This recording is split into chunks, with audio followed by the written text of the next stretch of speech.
Polres Metro Kota Tangerang memeriksa 20 orang saksi terkait peristiwa kebakaran pada Blok C2 Lapas Kelas 1 Tangerang.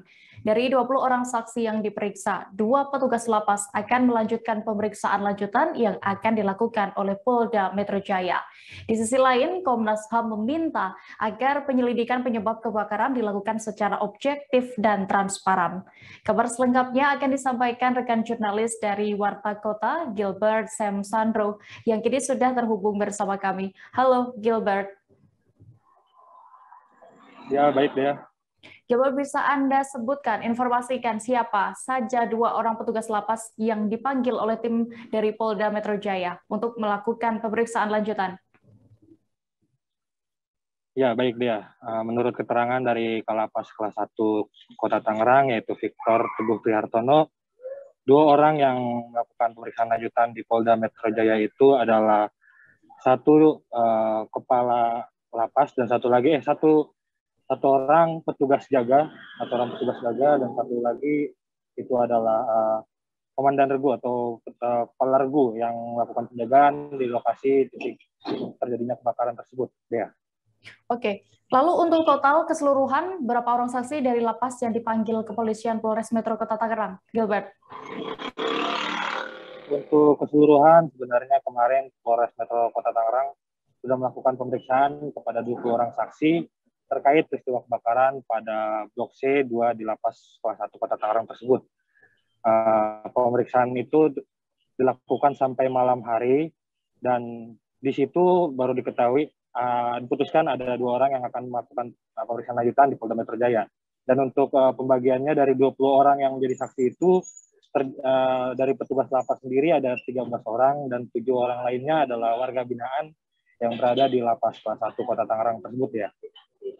Gilbert, berdasarkan liputan Anda tadi, bisa Anda informasikan update penyidikan penyebab terbakarnya Blok C2 Lapas Kelas 1 Tangerang beberapa waktu lalu? Ya, baik ya. Untuk update penyidikan, tadi pagi Ketua Komnas HAM Taufan Damanik juga telah datang ke Lapas Kelas 1 Kota Tangerang. Untuk saat ini update penyidikan masih dilakukan oleh tim dari Puslap 4 Mabes Polri, dan untuk dugaannya saat ini masih seperti sebelumnya yang dikatakan, yaitu akibat korsleting listrik atau arus pendek. Namun dari pihak Komnas HAM meminta kepada Kapolda Metro Jaya untuk menginvestigasi lebih dalam kasus tersebut dan melakukan penyidikan dengan serius agar mengetahui penyebab dari terjadinya kebakaran tersebut. Selain itu, Ketua Komnas HAM Taufan Damanik juga meminta agar penyidikan dilakukan secara objektif dan transparan, sehingga masyarakat seluruh Indonesia bisa mengetahui apa sebetulnya yang terjadi di Lapas Kelas 1 Kota Tangerang tersebut. Begitu dia. Update terkini korban akibat dari peristiwa kebakaran di Lapas Kelas 1 Tangerang ini bagaimana? Untuk update terkini itu dia masih untuk korban meninggal dunia ada 3 korban tambahan. Sebelumnya itu ada 41 orang korban yang meninggal dunia. Namun untuk hari ini pagi tadi Rumah Sakit Umum Daerah Kabupaten Tangerang menyatakan ada 3 tambahan korban lainnya, yaitu karena luka bakar yang cukup tinggi atau luka bakar yang cukup berat, mulai presentasi dari 60 hingga 98%. Jadi untuk saat ini korban meninggal dunia ada 44 orang, dan untuk korban luka-luka ringan yang menjalani perawatan di klinik dalam area lapas itu tersisa 5 orang lagi ya. Baik, Tribuners, tadi rekan Gilbert juga sudah berhasil melakukan wawancara bersama dokter jaga ruang ICU RSUD Kabupaten Tangerang, Dr. Satika Budi Andiani, kemudian Ketua Komnas HAM Ahmad Taufan Damanik, dan juga Kepala Lapas Kelas 1 Kota Tangerang Victor Teguh Prihartono. Berikut keterangan lengkapnya untuk Anda. Jadi 3 narapidana yang meninggal hari pagi tadi ya, dari mulai jam 3 pagi, itu yang pertama atas nama Tuan A, yaitu meninggal jam 3 pagi. Memang kondisinya pasiennya memang kondisinya luka bakarnya berat, itu sekitar 98%. Pasien itu mengalami kondisi sudah jatuh ke area yang namanya sepsis. Sepsis itu infeksi yang berat yang sudah mengganggu organ-organ yang lain. Terus yang kedua kedua adalah atas nama Tuan H, itu meninggal jam 6 pagi. Nah, beliau juga sudah kondisinya itu luka bakarnya cukup berat, itu sekitar 60-80% untuk luka bakarnya. Kemudian yang terakhir tadi ketiga atas nama Tuan Timothy, itu luka bakar beliau adalah 80%. Nah, itu luka bakarnya dari beliau itu pun juga sudah berat. Semua pasiennya sudah kami bantu dengan alat terpasang ventilator ketika pasien itu awalnya masuk. Nah, kemudian dilakukan pemeriksaan laboratorium, pemeriksaan penunjang yang lainnya, ternyata memang mengarah adanya gangguan organ yang lain akibat dari luka bakar itu sendiri. Pasien sudah mengalami gangguan multi organ seperti gangguan ginjal, gangguan livernya, kayak gitu. Dari ketiganya sempat mendapatkan tindakan operasi? Tindakan apa mas?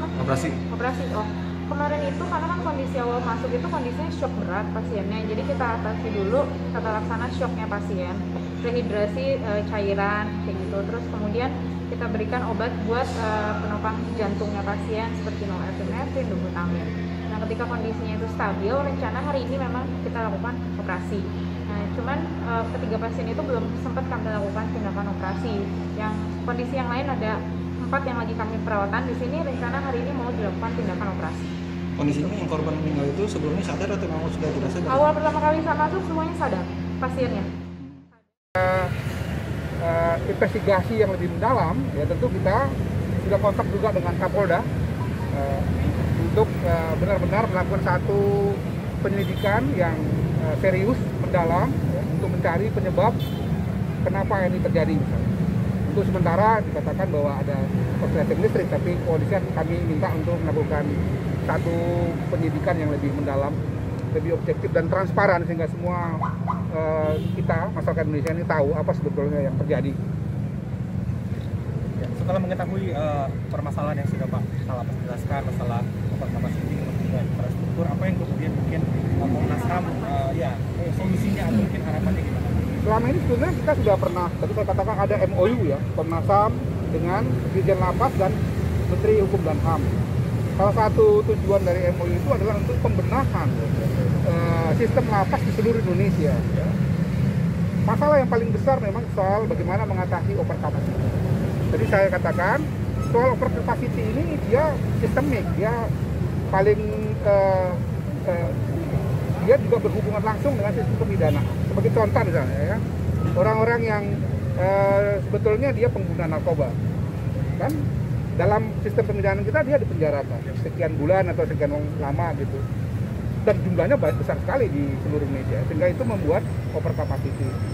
Kita menginginkan ada pengubahan dalam sistem criminal justice system kita ya, supaya kemudian mungkin dicari pendekatan yang lain misalnya untuk orang-orang yang melakukan satu kesalahan seperti ini. Juga kasus-kasus yang lain yang di banyak negara sebetulnya sudah tidak lagi dimasukkan ke dalam penjara atau lapas, tapi kita sistem hukum kita masih seperti itu. Ya, terima kasih. Saksi itu 13 orang petugas jaga, ya, kemudian yang lainnya warga binaan, yang pada saat kejadian mereka berada di tempat bertugas, kemudian warga binaan itu yang berada di luar lingkungan kejadian kebakaran. Dan kondisinya sampai tadi malam semua telah diperiksa di Polres, dan ada komandan jaga dan satu orang yang bertugas di blok akan diperiksa oleh tim dari Polda. Rencana kapan Pak pemeriksaannya yang satu orang itu Pak? Rencana hari ini. Jadi yang diperiksa oleh Polda satu komandan jaga dan satu orang petugas jaga di lokasi kejadian. Di klinik lapas sendiri masih ada warga binaan yang dirawat nggak Pak? Tadi pagi ada 5 orang. Kondisinya gimana Pak? Yang luka-luka? Saya terbakar. Jadi proses pemulihan luka bakar ringan. Ya, kalau melihat posisi di klinik tadi pagi, ya, tidak ada yang luka berat. Jadi yang lain sudah kembali ke kamar masing-masing. 30 itu sudah dipindahkan ke 4 blok hunian itu ya Pak? Sudah. Terima kasih sudah nonton. Jangan lupa like, subscribe, dan share ya.